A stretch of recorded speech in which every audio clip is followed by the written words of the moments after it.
My name is Avery Lutthans. I live in Nampa, Idaho.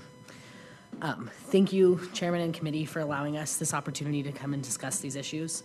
There are many reasons that adding the words sexual orientation and gender identity to our existing Non-Discrimination Act is necessary for Idaho.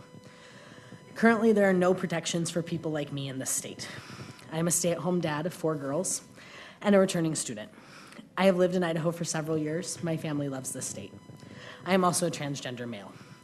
You may have already heard many definitions, I've listened, on what this means, but I usually define it for myself as I was born with what's considered a female body. My brain didn't match that. I've been undergoing the medical process, which is pretty slow, of changing my body to match my mind. The American Psychology Association agrees with that process. That is how you fix this issue. This is not a deviancy, it's a medical condition. I exist, I will always exist. And to clarify something else earlier, like I was just saying, this isn't a choice for me.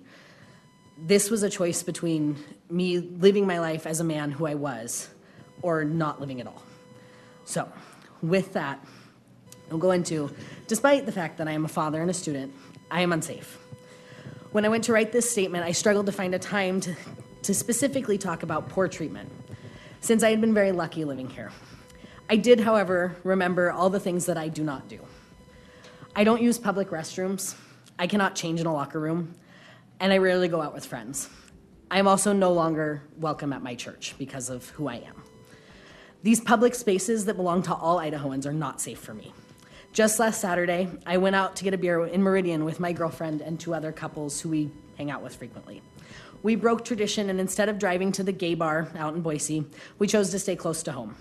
After arriving at this local establishment, we were immediately followed to the dance floor by security. This individual began harassing my friend who was dancing with her wife and several other straight couples. Many couples were dancing, but the security guard did not leave the floor. Almost an hour before closing, he turned on the fluorescent lights, signaling it was time to go. He then flanked a waitress who removed our things, cleaned our table, and told us to have a good night. The many heterosexual couples that were still on the dance floor looked confused, headed to the dark side of the bar, not really sure why the lights were on. Music was still playing. It was not closing time. We left before we ever ordered the beer we came for. It was very, very clear we were not welcome there. We drove home to relieve our babysitter as stories like this poured from all of our friends. I was reminded of the times that teachers have treated my girls differently after my kindergarten corrected her teacher that I was her dad and not her mom.